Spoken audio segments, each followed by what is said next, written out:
Thank you very much, and welcome to everybody, in particular to our very distinguished panel joining us mainly online, but also Mr. Lai is present at the Penang ballroom. This Global Chinese Economic and Technology Summit being held in Penang, Malaysia, and online is another significant step in linking the Chinese diaspora and the wider regional actors into a global network. So I'm delighted to once again join you. I'm sorry I can't be with you in person with the constraints on travel due to the pandemic. I hope it won't be long before we can be back together again. This session, The Rise of the Dragon, China's role in the post-pandemic world economy, is of course critical. You have seen the descriptor of the session. Let me just recap. China is, of course, one of the fastest growing economies recovering from the global pandemic. China is a major locomotive for the global and regional economy, being the biggest trading partner for all 10 Asean countries and many other countries worldwide, including Australia, where I am based, by the way. China's technological advancements and innovations will shape the future of many industries. The Belt and Road Initiative will help to drive infrastructure development across the world, Asia, Africa, Central Asia. How can China benefit the countries of Southeast Asia and accelerate its recovery? What are the economic challenges facing China? This is not a simple question. All nations are finding great challenges at the present time, and also the challenges facing the region. How can technology and innovation shape the future of business and global competition? As I mentioned, we have a distinguished panel. Dr. Wang Huiyao, I know him as Henry Wang, President of the Center for China and Globalization, Counsellor to State Council China. Dr. Lijin, Chairman Silk Road International Foundation, China Silk Road Group. Danny Alexander, another old friend, Vice President for Policy and Strategy at the AIIB, the Asian Infrastructure Investment Bank in China. Present in the room in Penang, Mr. Stephen Lai, Strategic Advisor to Penang State Minister for Trade, Industry and Entrepreneur Development, also Chairman of the Malaysia-China-Guangdong-Hong Kong-Macao Greater Bay Area Technology and Innovation Alliance. Professor Dr. Din Syamsuddin, Chairman of the Centre for Dialogue and Cooperation Among Civilizations, Chairman of the Movement for Great Indonesia. Mr. Felix Sutter, joining us from Switzerland, President of the Swiss-Chinese Chamber of Commerce. Dr. Chheang Vannarith, President of the Asia Vision Institute in Cambodia. And by video, we'll have Dr. Jonathan Choi, Chairman of Sunhua Group of Hong Kong and Guangdong-Hong Kong-Macao Bay Area Entrepreneurs Union. I will come back later in the session to talk about the Greater Bay Area of the China, Hong Kong, Guangdong, Macau, etc. But first of all, I'm going to ask the panel, they won't be making set-piece speeches, but rather responding to a number of questions. Once we've had the chance to have that interaction and to hear from the panel about those questions, I'll be opening the floor to question and answer from those of you in attendance. You may also, if you are online, use the chat function to submit your question or comment. When we do get to questions and answers, I would very much like you to briefly identify yourself by name and your organisation, and to keep your question or comment very brief. So let's now turn to this question, the rise of the dragon, China's role in post-pandemic world economy. Of course, China and ASEAN do not exist in a vacuum, but through interaction with the wider outside world, with its changing geopolitics, strategic rivalries, and protectionist pressures, along with mounting pressures on global supply chains. So my question to the panel, maybe I'll start with Dr. Wang, given his global view. What are the major risks facing the world and the global economy in 2022 and the next few years? And linked to that, will China-US rivalry affect global peace and stability? What can be done to reduce tensions and enhance trust and confidence? Dr. Wang, would you like to lead off in response? Thank you. Okay, thank you, Steve. Really good morning, and all the distinguished panelists, and also the audience of this great conference. I think Steve has already, very good outline of the theme of this panel. I would say that the rise of a dragon and also other dragons in the region is really a great phenomenon in the 21st century, and particularly China. I think the fast development in the last 4 decades has really been very significant. But I would say the whole rise of ASEAN is also a very a big impact to the region. I mean, we have RCEP going to be effective January 1st. So this is a very great, the largest free trade agreement in the world. And then we have CPTPP is also in the region, and China is actively applying for that. And I just had a panel actually here at my head office at the CCG with an ambassador from Colombia, Chile, Mexico, and Peru. And so Pacific Alliance, they call themselves 4 countries.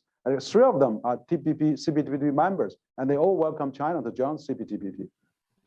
So I'm also very glad to see Sir Daniel Alexander on the panel, because Asia Infrastructure Investment Bank is really built for Asia. So just briefly answer your question, Steve, is that the biggest risk I see is really geopolitics, because we see this has really changed in the past several years. So what I would like to propose is that let's use the economic alliance, like RCEP, like CPTPP, but including DIPA. China also applying to join, and also including AIB. I mean, all those multilateral forces. Let's get regional boom of the economics, and then so that we do not really build into AUKUS or Indo-Pacific, there's many kind of a security alliance. We really hope that we can sort it out among the regions in the country. Let's focus on infrastructure. For example, recently China-Laos railway has been opened, 1,000 kilometers connecting China and ASEAN countries. That's a marvelous, great project, so that in the future we'll see a network of integration of the economy between ASEAN countries and China. And ASEAN is already the China's largest trading partner. So I think the future is right with Asia, with more and more to come. And we're going to have the largest middle class to be produced by Asian countries in the world. And so I hope that there's tensions in the region, geopolitics, particularly Sino-US relations, will be really calm down. Let's focus on climate change.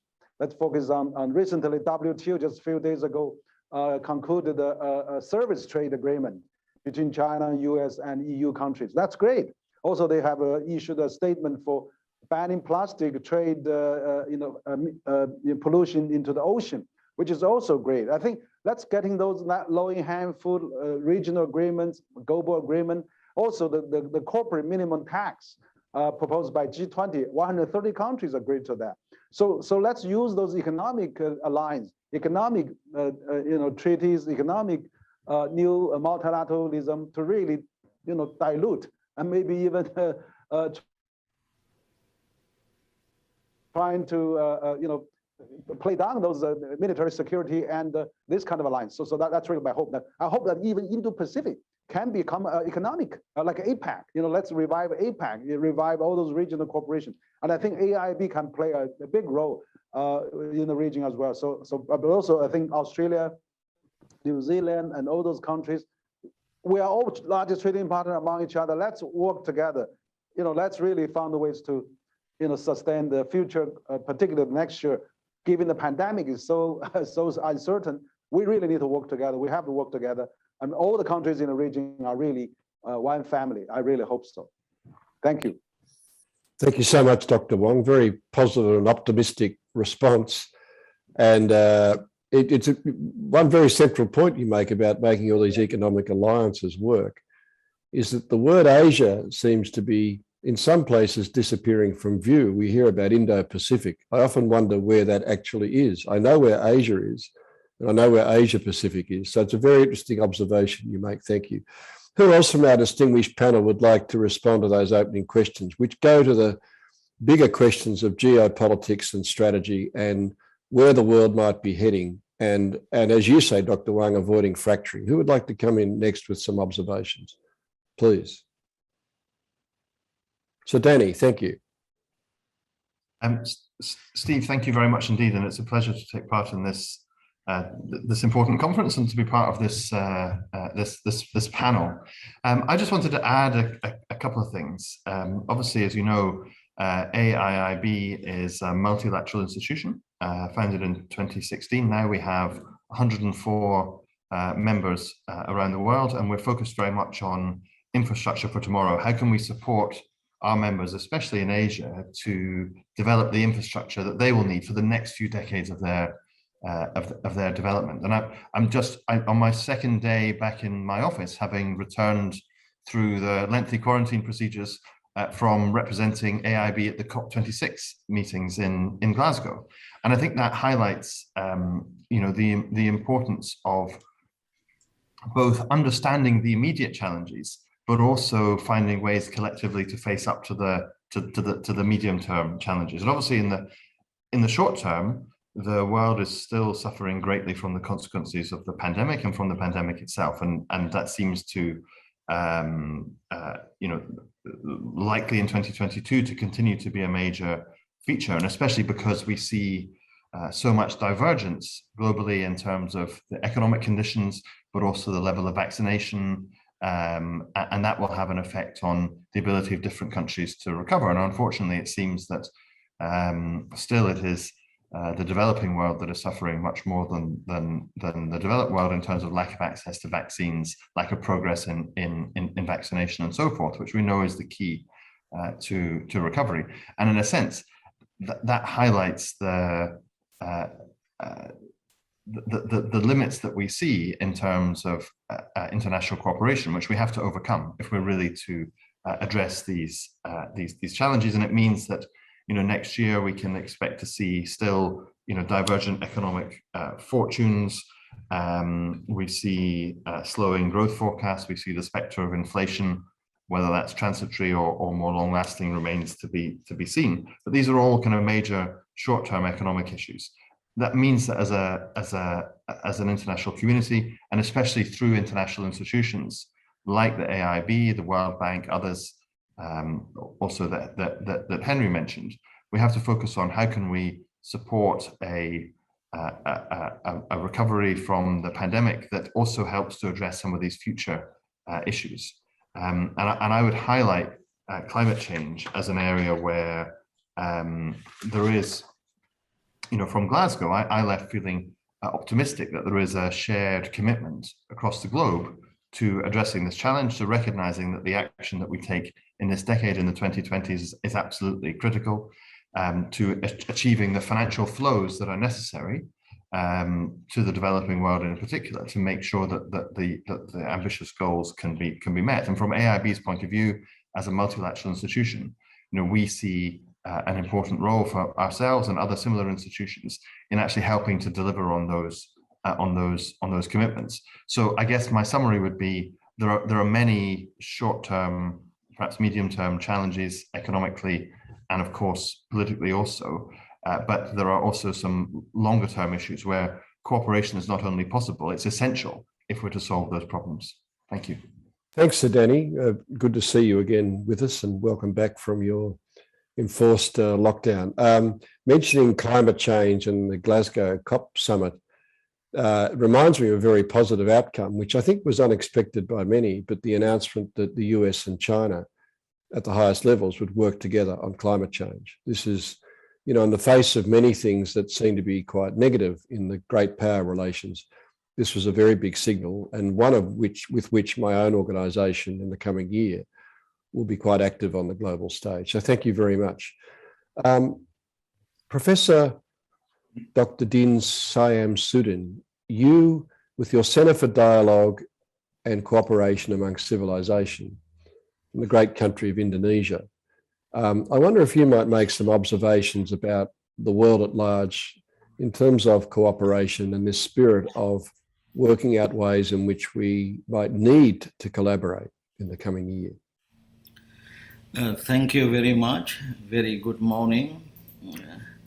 I'd like to put a disclaimer indeed that I'm not economist and I'm not expert on China, but certainly it is interesting for me to observe the shift of the world economic gravity center from the Atlantic to the Pacific with the rise of China, of course, from the most populous Muslim countries with maybe the greatest Chinese overseas.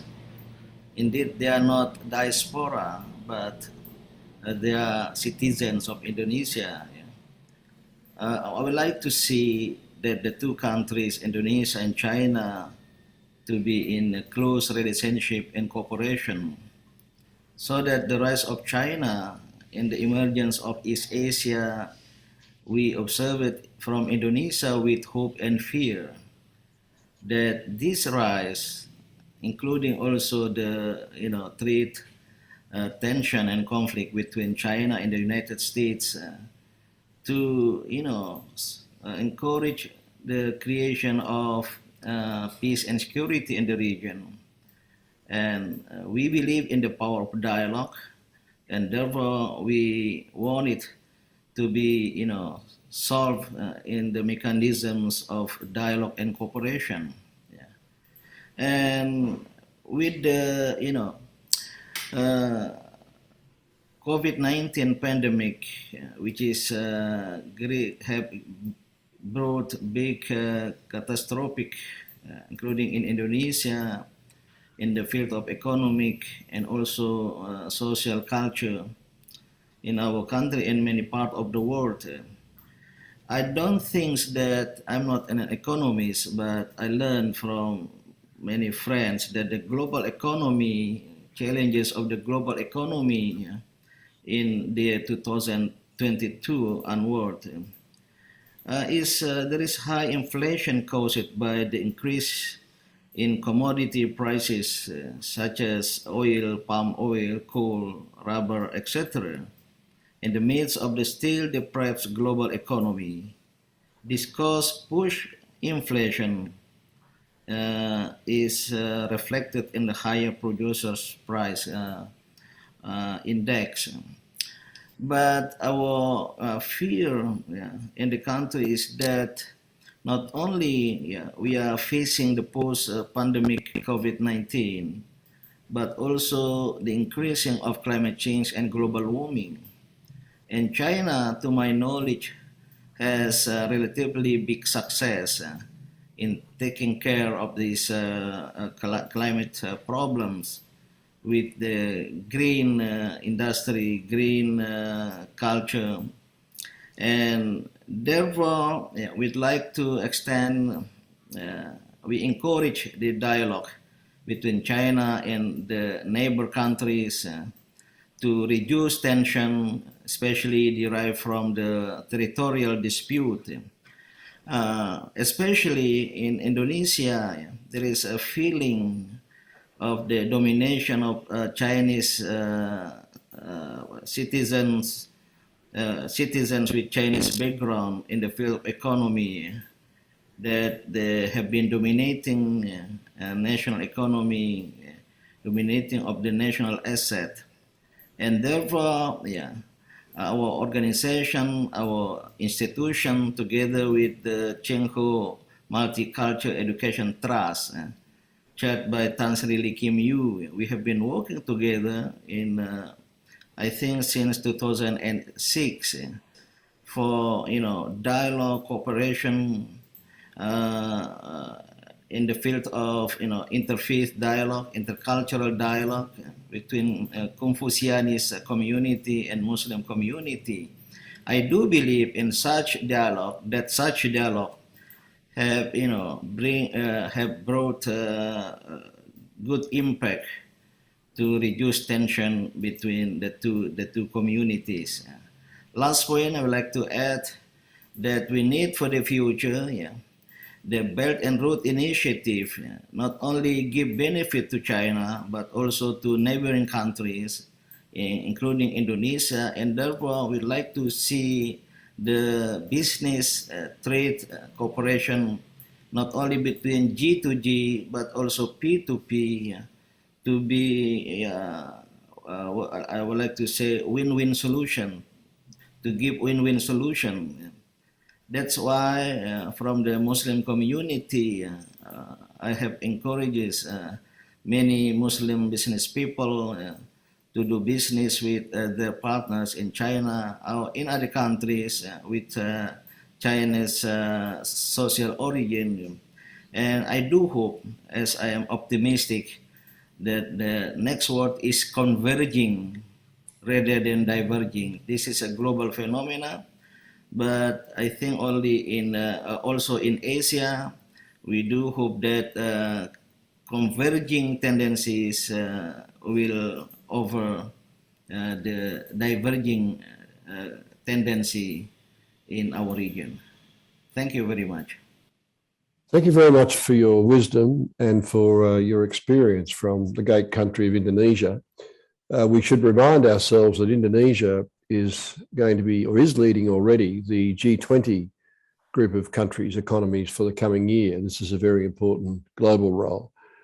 And we should not underestimate how significant Indonesia already is and will become in global affairs. So, and I very much personally, I love the idea of dialogue and convergence rather than divergence.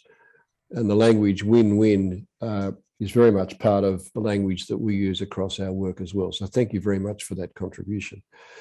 Dr. Yan Lijin, Chairman of the Silk Road International Foundation, you are crossing borders all the time with your work. Would you like to make some observations about the world scene and the outlook for 2022? Are you optimistic as well, Dr. Yan? Okay, thank you. I also very happy to meet so many old friends like Syamsuddin, Dr. Wang, Huiyao, and everybody. So, ladies and gentlemen, so I think that today's summit is one of the important summits by the end of the year. So the main subject is promoting the business culture and digital economic cooperation and diplomacy. I think, for the next year or maybe the long future, so the main, the driving force for the world will be I think the two sectors. One is the digital technology. Another one is international cooperation. So I want, from this two point of view, I want to share with everybody. I want to say, there's, the initiative from the China of the Belt and Road become more and more important to the, the economic recovery, especially after the pandemic. So I want to give the subject that, digital Silk Road bring the world into the value civilization. The trends of the economic globalization has not changed, and major changes unseen in the century are accelerating. The world economy still face important opportunities as well as the challenges.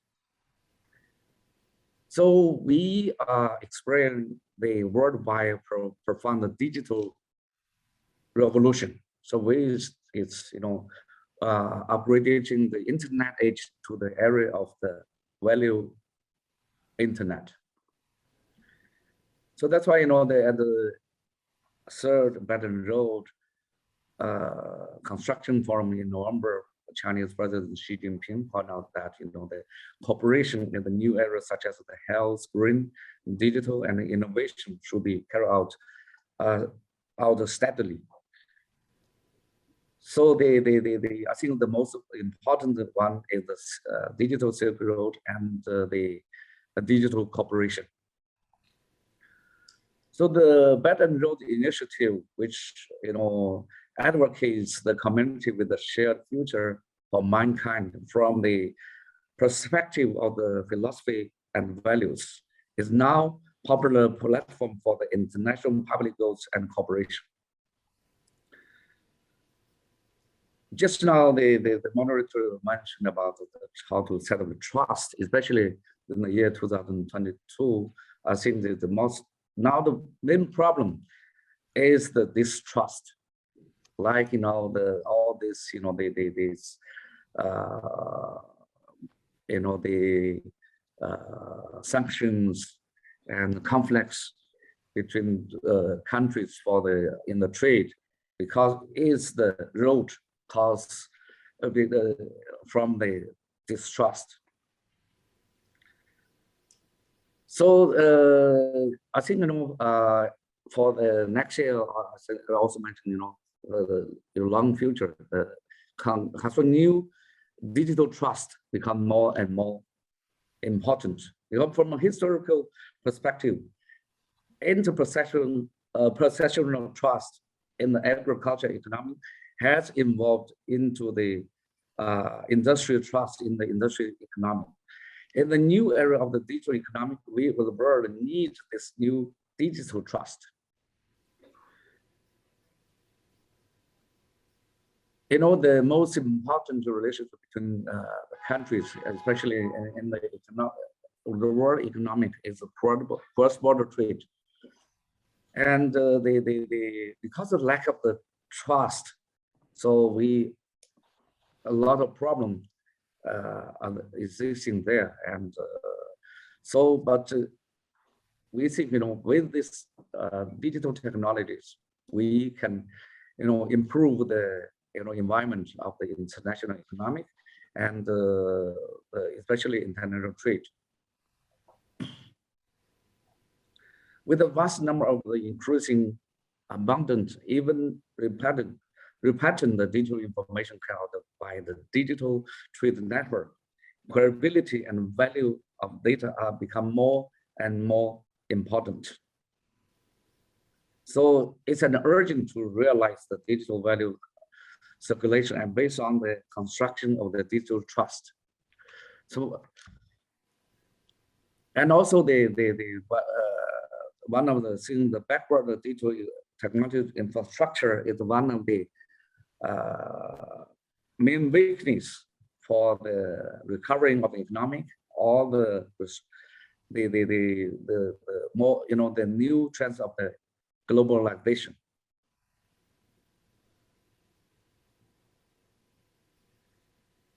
So the digital infrastructure is also needed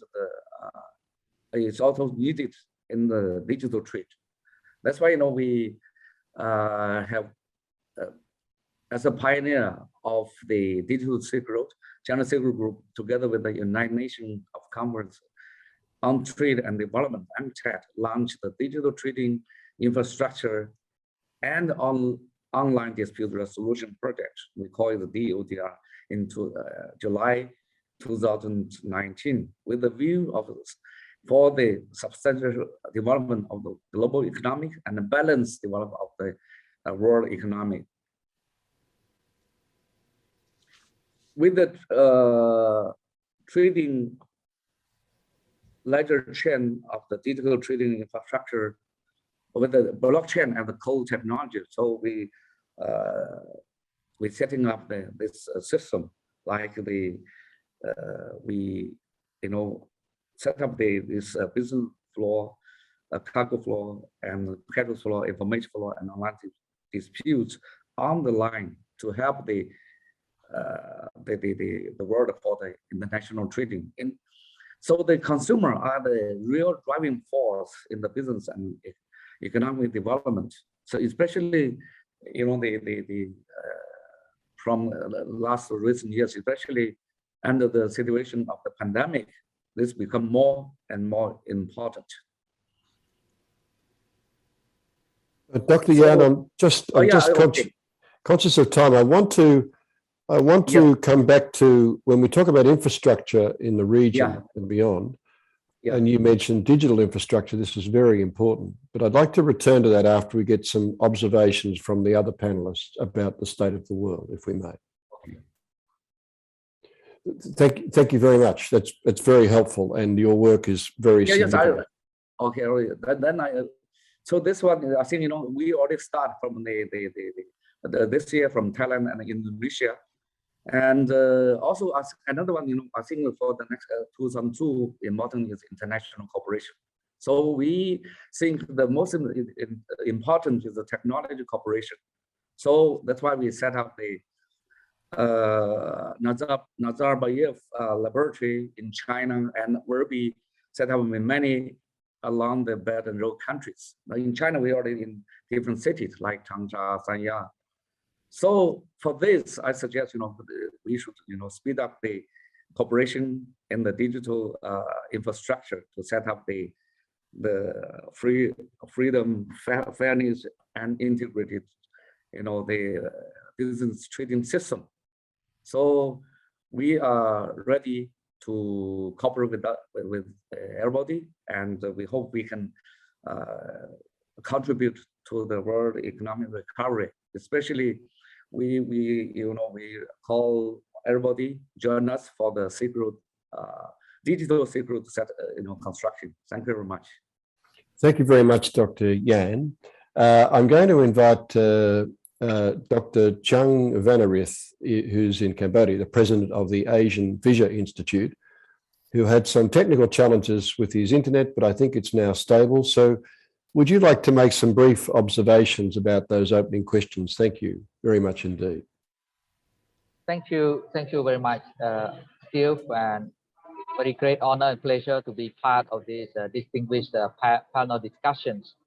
My observation with regards to the role of China in this kind of evolving regional economic architecture in the post-pandemic is very essential, because as other speakers mentioned about the role of China as a locomotive, economic locomotive, the regional connectivity, infrastructure development, digital trade, e-commerce, and also this kind of new growth dynamics, new growth drivers, such as a solar panel and energy sector, which China is also leading when it comes to clean and green energy, because many Southeast Asian countries now are in transition to green and clean energy due to the kind of commitment of carbon neutrality. And we also developing what we call a new Green Deal for ASEAN, together with different regional institutions, government, and think tanks. So that is something that I think is a new growth sector, is the energy sector, and climate change technologies. So this is something that when it comes to technology innovation, I think China can fill this gap, because China now have, invested a lot in research and development and also climate change technology. So now I would like to return to the infrastructure. Even though the pandemic has hit very hard the regional economy, but certain mega projects of the Belt and Road Initiative, especially in Cambodia and Laos, have been ongoing quite smoothly. By the end of this year, the rail in Laos will be announced to be a success, a mega project connecting China to mainland Southeast Asia. And many other mega projects in Cambodia that I'm based now in Cambodia also going smoothly. The airports project, the highway project connecting Phnom Penh and Sihanoukville, and the development of other infrastructure.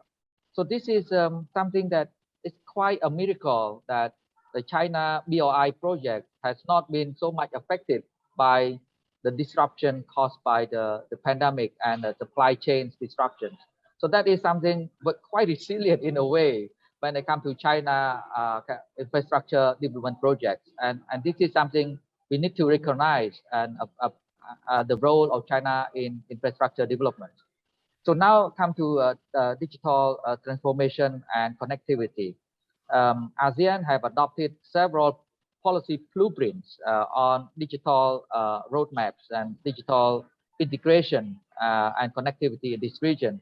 And each ASEAN member state also have created a government agency and master plan on digital economy and digital societies. So this is a new dynamics of digital transformation in Southeast Asia. And China, as you know, is very advanced in terms of digital payment system, e-commerce, logistics, the last mile delivery, very much interconnected now between ASEAN and China when it comes to e-commerce and digital payment. I could foresee that in the coming years, perhaps those kind of a digital payment system that China have developed will be further integrated into the digital payment system in Southeast Asia, and that would lead to further integration in the digital economy, e-commerce in particular.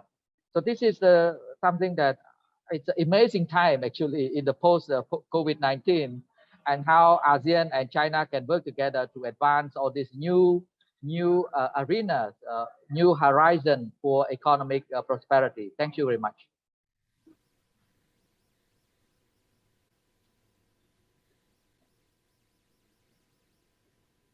Still, please unmute. Still. Thank you very much. My apologies. Thank you very much, Dr. Chheang Vannarith, for your very interesting contribution. China as a locomotive of growth.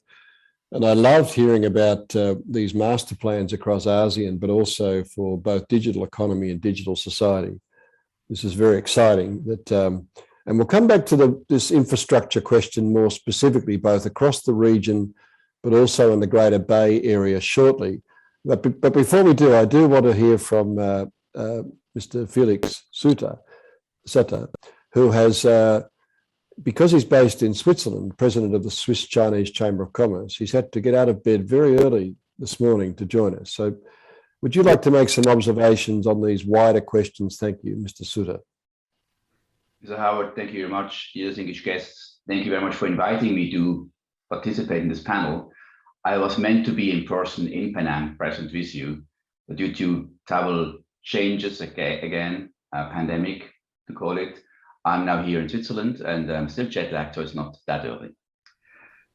When I'm traveling between Asia and Europe, especially in Asia, China, and the ASEAN countries where you are based now and many were present, Cambodia, we heard Vietnam, we heard Indonesia, Malaysia. My observations are a little bit more from my members in China and Switzerland. And following up my fellow panelists about the role of multilateral associations and organizations, as well as initiatives, these are very, very important, very crucial for dialogue and therefore for cooperation. And that is holding everyone together. And in these terms of global challenges, what we see, and our members are businesses, are companies, small and big, and their main challenges are, as mentioned before, the raw material, the costs of raw material, of course, the high freight. If you look at the freight costs to ship a container from China to ASEAN countries as well as to Europe has increased by 8 times, 10 times, which is quite a challenge for shipping products between these countries.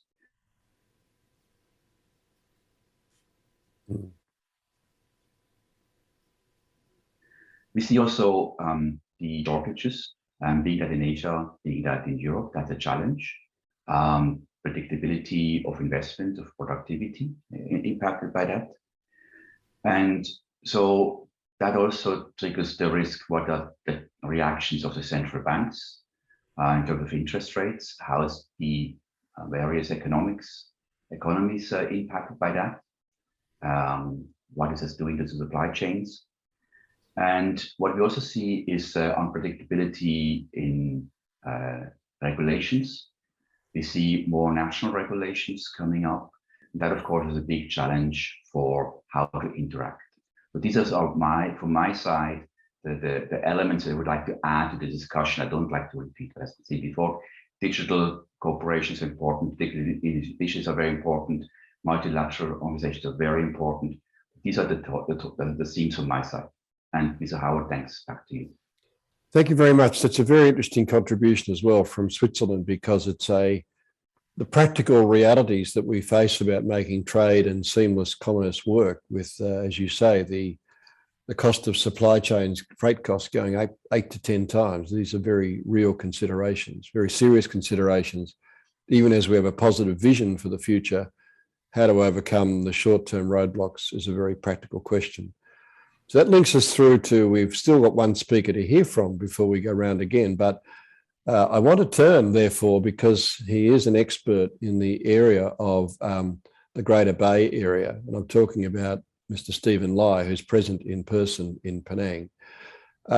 This whole question about how to generate the cooperation we want, including the Greater Bay Area and future interaction between China, the Greater Bay Area, Guangdong, Hong Kong, Macau, and collaboration with ASEAN countries. And then after we hear from Mr. Lai, I'm going to bring in the wider question of regional infrastructure, which of course will circle back to questions we touched on before, but it will also, this green transition, which is an enormous challenge for the world, but for Asia as a whole, it's an enormous challenge. The words of Glasgow and COP and agreements are fine, but the practicalities to get there are another thing. So this cross-border collaboration at a time when globalization as a whole has probably not had its best period in recent times. I wonder if Mr. Lai, if you could open, Mr. Stephen Lai, I should say, is the strategic advisor to the Penang State Minister for Trade, Industry and Entrepreneur Development, and chairman of the Malaysia-China-Guangdong-Hong Kong Macau Greater Bay Area Technology and Innovation Alliance. So he is very close to home in Penang. Mr. Lai, could we call to you, please? Okay, thank you, Mr. Steve Howard. This is very awkward for me to be alone on stage, but I have friends around here on the audience, so I'm very happy to see a lot of friends here. I'm not an expert on China Bay Area, even though I spent 15 years in China. I have office in Shanghai and Shenzhen. The last 10 years was in Shenzhen. And I last went to Shenzhen and Zhuhai was last year before the COVID lockdown. But still, I found that I'm still learning a lot about China. China is changing so fast that nobody can claim that they are an expert in China, let alone people who write about China from America, from the West. So I spent 15 years learning about China. I'm still learning about China today. So that's what I'm going to share. What I'm going to share is my view about China. I know I have friends today from Shenzhen and Shanghai dialing in from Beijing and Chengdu. I just want to say hi to them as well. And I just want to share that most people don't really know what the Bay Area is today. Even in Malaysia, they don't know how big the area. The Great Bay Area is 56,000 square kilometer, right? It covers Hong Kong and Macau, the two special admin zones, as well as the two special economic zones of Zhuhai and Shenzhen, and 7 other cities in Guangdong province, right? Which covers the Zhongshan, the Guangzhou, and then we have this Foshan and Zhaoqing.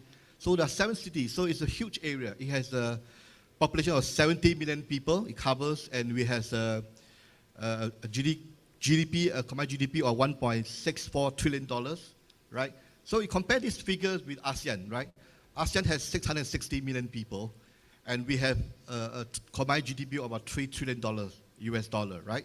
So how can GBA, Greater Bay Area, work with ASEAN, right? And I spent many years in Shenzhen, right? I worked with Shenzhen government for many years. For 6 years, I was their foreign partner with Shenzhen government to organize the China International Financial Expo in Shenzhen, right?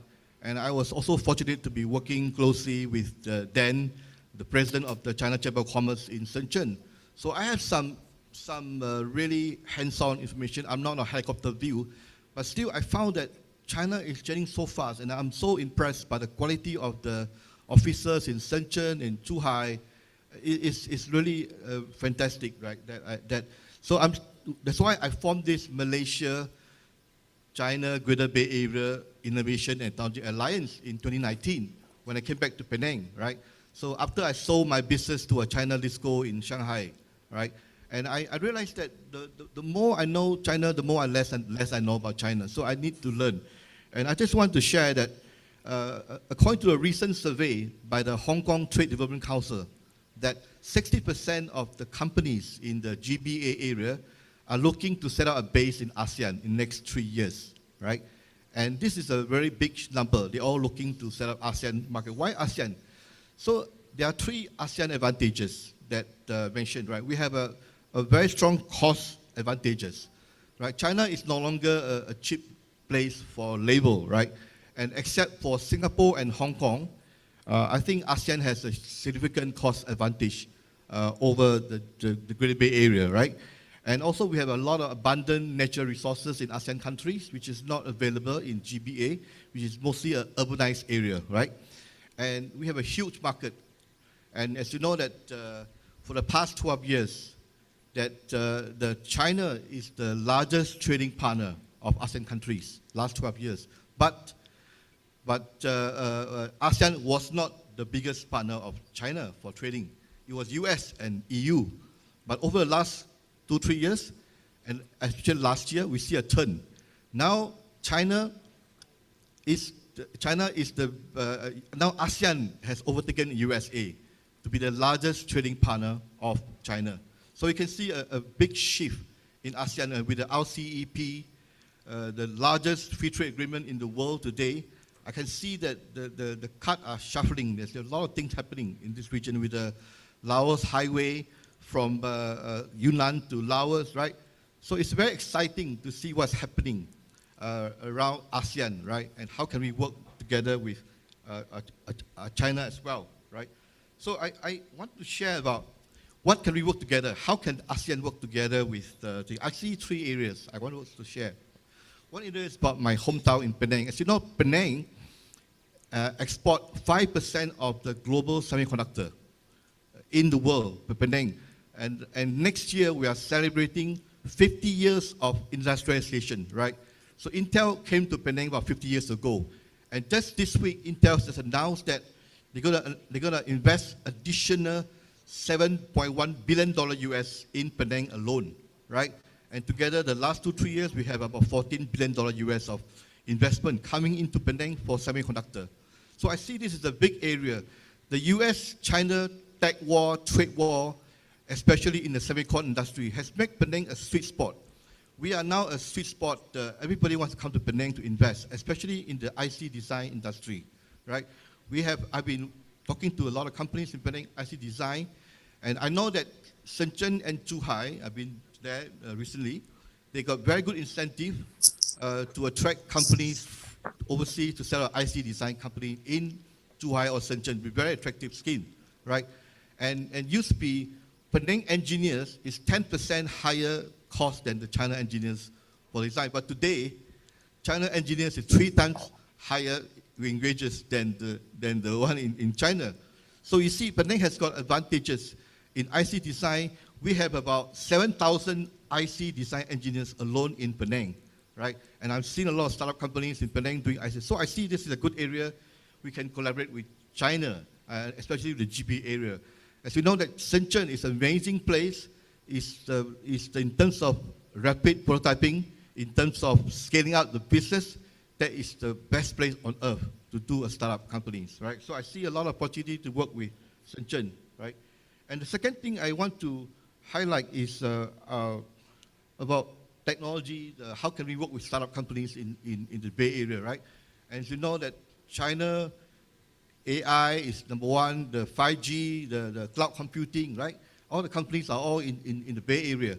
And I see a lot of opportunities for companies from Malaysia, from Penang, to work with companies in China as well. And China, with the big area of smart cities, all the green cities project they have, we can learn a lot from them in terms of how to build a smart city and green city. And as my fellow panelists have shared, that China has done a good job in terms of tackling the climate change problems in China. So we can learn a lot from Shenzhen and from China, from GBA area. The third area I see, a big area, is the fintech, right? As you know that ASEAN countries has one of the largest unbanked population in the world, right? And a lot of the fintech company, I just spoke recently to a Shanghai fintech VC, right? She's keen to work with me, see how we can explore market in ASEAN market, right? And I think there's a lot of ways we can collaborate with Hong Kong as well. Hong Kong is a financial center. Despite what you say about Hong Kong, people are moving to Singapore, Hong Kong remains a very vibrant place for fintech, right? And also for culture, for creative technology. And I really believe that there's a lot of room to work with Hong Kong and Shenzhen in terms of ASEAN, in terms of digital economy, right? And then the last area I want to share was about the third country cooperation, right? one of the areas is that how can we work with China to go to other countries, ASEAN, for example, in Indonesia, right? Currently, we are doing a proposal. We are trying to set up a Penang, Malaysia-managed high-tech industrial park in Medan, Sumatera Utara. And this is an example of a third country collaboration. Of course, the first phase is to bring companies from Penang, from Malaysia, SME to set up base in Sumatra and Medan, right? Of course, the second phase, we could always bring in companies from third countries like China together with us, because they may not be comfortable go to Indonesia, right? So they can go with us together to Indonesia. I think that's a huge opportunity for a third country collaboration.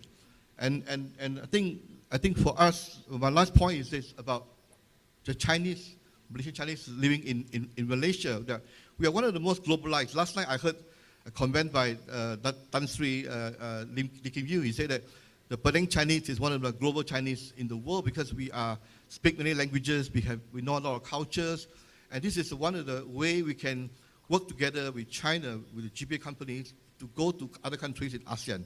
So that's my view about how together with ASEAN. Over to you, Steve. Yeah. Thank you. So in our remaining 20 minutes, we do want to provide the opportunity for some questions from the floor or by the chat function if you are online. So please be ready shortly with questions. You have to be very brief with your name and organisation and with your question. And I'll ask the panellists to be very brief in their responses. I just want to widen out in these few minutes before we go to Q&A about this question of regional infrastructure to fuel and enable the cross-border connections, whether they're physical, whether they're digital, this transition to a greener economy, which is not only important, but it's essential if the planet is to survive. Danny Alexander, do you see that with the work at the AIIB, is there sufficient cooperation between nations, between institutional arrangements? What could be done better and faster to make the transition needed for Asia to integrate, go green, and then connect more widely? In very brief terms, what are the key principles that you would like to see? I'm conscious of time, Steve, so I will be brief, but I would say that within Asia, I think there's a strong focus on the infrastructure that's needed to enable connectivity and to enable recovery to take place in a green way. And I think in a way, the pandemic has accelerated our thinking in lots of these areas. We've seen, for example, that societies that have more advanced digital infrastructure have been better able to manage the pandemic, to communicate with their people, to handle some of the consequences. And yet we also see deep digital divides in the region. Likewise, I think there's an increasing understanding that the green infrastructure is critical, but also that we have to think of green infrastructure as being part of the overall development story. That green development mustn't come at the cost of development. It needs to be the way to achieve the legitimate, proper development aspirations of people, especially in low and middle income countries in the region. And what's more, I think there are highly developed regional networks within Asia. I mean, ASEAN, as we mentioned, APAC has been mentioned, but you could also look at CAREC in Central Asia, the Greater Mekong sub-region, and so on, where I think there is a good collaboration. The key issue is to be able to turn these needs into high quality projects. And that's where, especially in lower income countries, more effort is needed to build capacity and support for project preparation. And secondly is mobilizing finance at the scale that is needed, where one of the key messages from Glasgow was that there's a strong appetite from the private sector to invest in green infrastructure, but we have to create the right modalities to enable that investment to flow at the scale that is needed. And that, I think, is where multilateral development banks like ours has a significant role to play, so do government. So in a sense, it's about turning the needs into good quality projects and mobilizing the finance from multiple sources that's necessary to enable those projects to go ahead. Asia has great opportunities and great advantages in these areas. And I believe that by working together, we can achieve those goals, but there's a lot of work that needs to be done. Thank you. Thank you very much, Danny. I'm sorry, there was a bit of feedback. Apologies for some sound challenges today. My apologies for that if you're encountering that. We are going to open to the floor, and I would think the organisers, the hosts, have some microphones ready to take questions from the floor to the panel. Please, could you make your question very brief? Tell us who you are, the organisation that you represent, and who you would like to direct the question to specifically. We have a few minutes for questions. Please go ahead.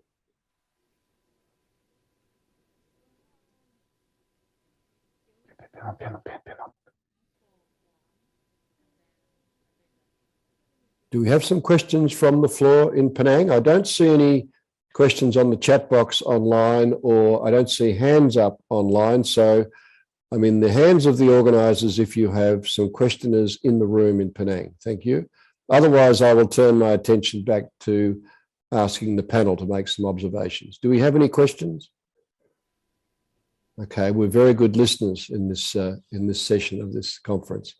Building on what Sudani has just said, Dr. Yan, your work with the Silk Road, building these bridges, and I'll bring in Mr. Suter being the Swiss-Chinese connection across the Eurasian landmass in particular.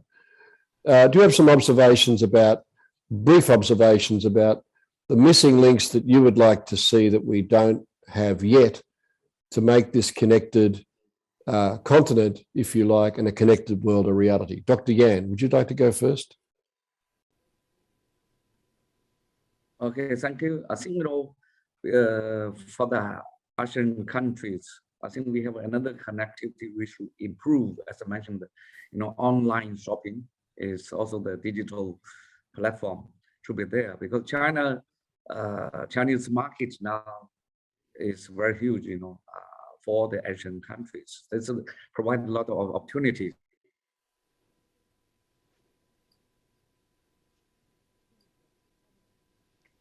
We just have a connection problem with, do we have Dr. Yan? No. Well, while we return to Dr. Yan, I'm going to ask Mr. Suter to make an observation. Thank you.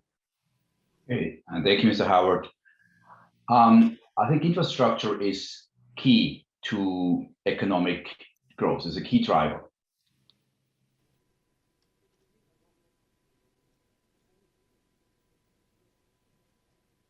As mentioned before, and also supporting the transition towards a sustainable economic model is important to have this green infrastructure. Also, what we see is that multinational organizations are very potent in helping to realize these initiatives, because they have very strong KPIs to make it in a very short term to use the capital and make it happen. Mm-hmm. So we see two countries involved.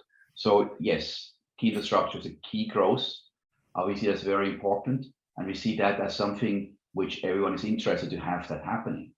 And we see different say heights of the fence in terms of infrastructure, and to focus on the infrastructure where the height is not that high will deliver the highest economic benefits for all parties involved there. Thank you. Professor Dr. Din Syamsuddin, your great country, Indonesia, has many, many thousands of islands. It's a great island archipelago. These challenges of infrastructure and development and integration, you must be very aware of these. Do you have some observations, some brief observations for us? Yes, in my opinion, the missing link is building non-physical infrastructure. Physical infrastructure and also digital infrastructure are not sufficient to bring people of different nationalities, ethnicities, and faith to be united, because the main problem of development is sometimes neglect humanity.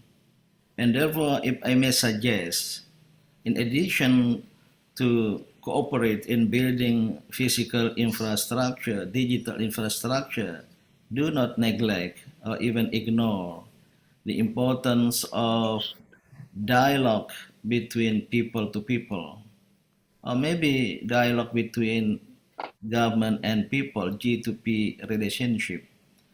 I do believe in my optimisms to see East Asia is peaceful, prosperous, and inclusive region necessitated, dialogue between heart and heart.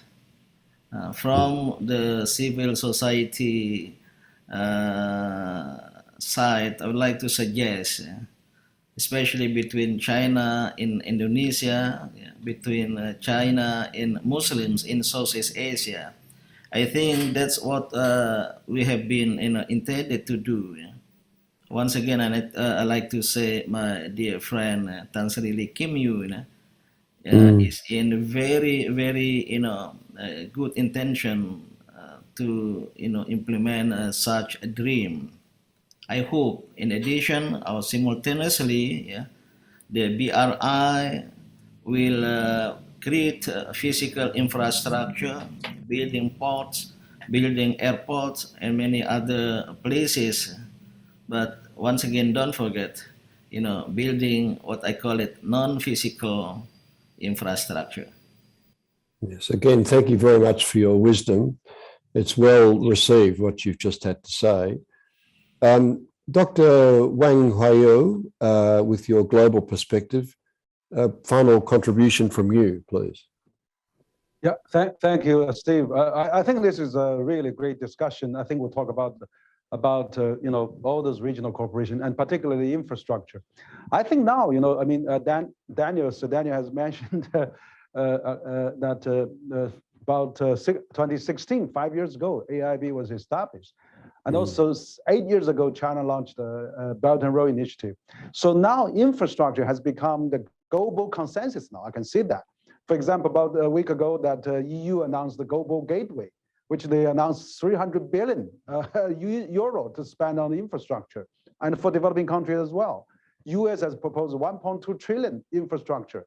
So we haven't really seen in the post-war, particularly post-pandemic era, a consensus on infrastructure needs worldwide. And now I think we already have AIB, a very good example, set it up.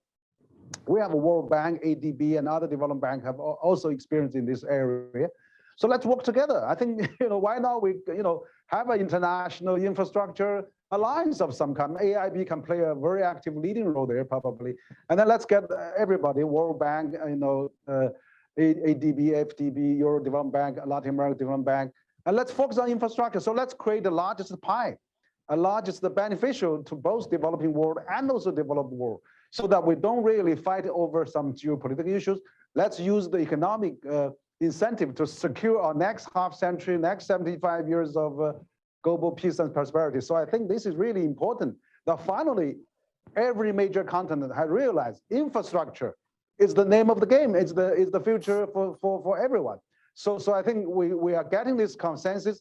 The next is how we can really work together on this, coordinating transparency and rule-based system. Let's work together. And then China already accumulated a lot of experience. China has a great capacity for ASEAN countries, and ASEAN and Asia, Africa, and Latin American, Central Asia, Europe, US. Let's work together. I think that's probably the biggest draw that everybody can agree upon on the infrastructure needs. And let's start. And we have AIB already there. Let's get all the other lending agencies to work together. Thank you, Dr. Wang. I'm conscious of time. We will be having a short video before the session closes, and I'll make some brief summary remarks. But I'm just going to ask Dr. Yan, we lost you there for a minute and you're back online. And also following you, if there's a little bit of time, just 1 minute each, Mr. Stephen Lai. So Dr. Yan and Mr. Lai, if you'd just like to make a closing remark, I'd be very grateful. Thank you, thank you. So as I mentioned, the cooperation between the countries and is very important, especially for the digital infrastructure cooperation will be the bridge between China and other countries, especially Asian countries, where in Chinese market is huge. By this facility, we can improve the international trade and also provide more opportunities for the Asian countries. Thank you. Thank you so much, Dr. Yan. And can I invite Mr. Stephen Lai, who's there in Penang, to make a final brief comment? Steve, I think my final thoughts is actually about the 5 main goals of Belt and Road Initiative, right? One of the 2 main goals I'd like to highlight today was the unimpeded trade. How can we have unimpeded trade between the ASEAN and GPA countries and countries in China? I think with the RCEP, we see a lot of room to really move into unimpeded trade, one of the 5 major goals of the. And the last thing was about what Professor Dean Syamsuddin mentioned about people-to-people bonding, right? And this is very key. That's why I set up the Penang Chengdu and Malaysia-China-Guangdong-Hong area, because I believe this is a very important, a non-governmental initiative that really build a people-to-people bonding that will really. Thank you. Thank you very much. I see that Dr. Chheang Vannarith has had an issue, but I'm going to invite you to make a 1-minute contribution. Thank you very much. Thank you, Steve. I'm very optimistic that China-ASEAN relations will further continue to be deepened, and the role of China will become more essential in regional development and prosperity, and infrastructure development, including soft and hard infrastructure, will be critical down the road. And with regards to people-to-people relation, I would like to echo the previous speakers that we need to build a multi-layered, multi-sectoral, and multi-stakeholder partnership so that our partnership will be sustainable, inclusive, and resilient. So that is my final message. Thank you very much. Thank you so much, and thank you for all those uplifting remarks from the panel. Before I go to the video from Dr. Jonathan Choi, which will close the session, let me just make very brief remarks to thank, for a start, all our distinguished panel. What a wonderful set of contributions we've had from you today, old friends and new. I feel like we're already much more familiar than we were before.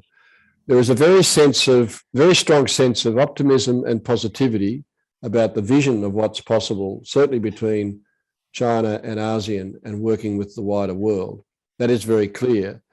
But there are also some very real challenges to overcome, practical challenges, but also higher level challenges. And I particularly was drawn to the comments by Professor Din Syamsuddin about the need to have people-to-people exchanges and to have, and we use this term ourselves in the Global Foundation, as well as tackling practical problems like solving infrastructure, green transition, investment. We also need to keep in mind the dialogue between civilizations, to understand our differences, but to find out what we have in common, agree with that, and then work together to make things happen. So this is a very strong spirit of this session, and I'm not surprised to hear that. In fact, in our own organization, the Global Foundation, which Tan Sri Michael Yeo is very closely involved with, and some of you have been and will be involved, we'll be meeting globally, face-to-face, a small group in Assisi in Italy, a global city of peace and ecology, and then Rome, Assisi and Rome in Italy in May next year for a global meeting. Many of these themes will be incorporated into our discussion. Although it's in a European city, a small town of global peace, the voices from Asia will be very, very important. So we can be in touch with you about that as we go forward. Before we introduce Dr. Choi, I would like to ask the floor, those present in Penang, to extend their thanks to this very distinguished panel for their contribution in launching this session in your conference today. Thank you very much to the panel. And now it's my great pleasure to introduce a video by Dr. Jonathan Choi, Chairman of the Sunhua Group of Hong Kong and Guangdong-Hong Kong-Macao Bay Area Entrepreneurs Union. Over to our organisers. Thank you very much for your contribution today. Distinguished guests, ladies and gentlemen, good morning. It is my great pleasure to speak at today's summit and share my views about China's role in the post-pandemic world economy. As a businessman from Hong Kong, who has actively been commercially active in mainland China, ASEAN countries, Japan, Canada, the United States and Australia for many decades, I have witnessed the phenomenal rise of China and its contribution to the world economy. China has kept COVID-19 under control, and its economic strength will continue post-pandemic. Of course, there will be challenges like inflation and logistics brought by the pandemic, and factors like the tensions in the US relations with China. I would like to talk about the Guangdong-Hong Kong-Macao Greater Bay Area, that is GBA, the Regional Comprehensive Economic Partnership, the RCEP, and the Belt and Road Initiative, which will pave the way for massive economic cooperation in the world. With a population exceeding 86 million and a GDP of approximately 1.7 trillion US dollar in 2020, the GBA is now very recognized as one of the most open and economically vibrant regions in China, with Hong Kong as the most open and international city in the GBA. As the founding chairman of the Guangdong Hong Kong Macau Bay Area Entrepreneurs Union, I endeavor to promote the development of the GBA throughout the world. Meanwhile, the signing and launching of the RCEP last November marked a milestone for regional economic integration under the backdrop of profound changes in the global political and economic landscape. Connecting the GBA and RCEP will further provide enormous opportunities for partnership in the region. Take Hong Kong's role as an example. I have proposed that Hong Kong should play the role as a CIO. C for connector, I for investor, and O for operator. As an international business and trade hub, Hong Kong is an international connector between the GBA and the RCEP countries. Hong Kong is exceptionally qualified to handle RCEP's bigger trade and investment flows, providing all-rounded support to enterprises in RCEP countries, tapping the GBA market. Hong Kong can also assist mainland companies to explore their business in the RCEP countries and even the global market. With the accelerated establishment of the new development pattern featuring dual circulation, Hong Kong can leverage on its advantages under one country, two systems, and become a proactive participant in the mainland domestic market and also a facilitator, enabling the interaction of the domestic and foreign markets. In particular, Hong Kong can take the GBA development as the best entry point to focus on the business opportunities in the mainland market and proactively participate in fostering regional cooperation.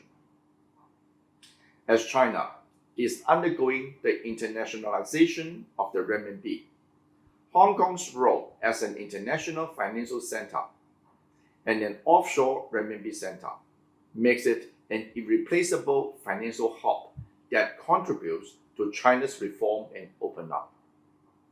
The People's Bank of China is taking the lead in the development of the digital renminbi with pilot implementation in Shenzhen.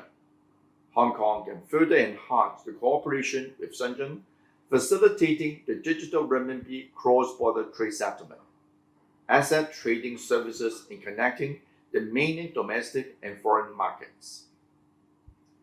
Technology and innovation are getting more and more important for any country and any business. The GBA is important for China's promotion of economic globalization, technological innovation and research and development. China's national 14th five-year plan is committed to developing innovation and technology in the GBA. The central authorities will further support Hong Kong in reinforcing and enhancing its competitive advantages and building an international center for innovation and technology. The Hong Kong SR government is committed to promoting innovation and technology development in the territory and enhancing policies for attracting talents to maintain the city's advantages amid the keen international competition for talents. It is encouraging to see that the gross domestic expenditure on research and development and the number of startups have risen steadily. All this makes Hong Kong an ideal partner for companies in the GPA as well as other foreign countries to explore the booming innovation and technology opportunities in the region. With the global trade landscape continuously changing, it is of paramount importance for countries to expand the economic cooperation with other parts of the world. No country will exclude the huge China market. RCEP is also part of the Belt and Road. The Belt and Road initiative covers Asia, Europe, the Middle East, and Africa, and has brought huge opportunities for the business community. The initiative will drive infrastructure development, green investment projects, and other projects arising from the need of the countries. For the longer term, we shall focus on the further development of the comprehensive and progressive agreement for Trans-Pacific Partnership, that is CPTPP, which accounts for 30% of the global GDP and a population of over 500 million, as well as the world's third largest free trade area. I'm glad to hear that the Chinese authorities will favorably consider joining the CPTPP, which can help promoting mutual benefit among the GPA, RCEP, and CPTPP regions, breaking down trade and investment barriers and creating huge opportunities for all. Thank you very much for your attention.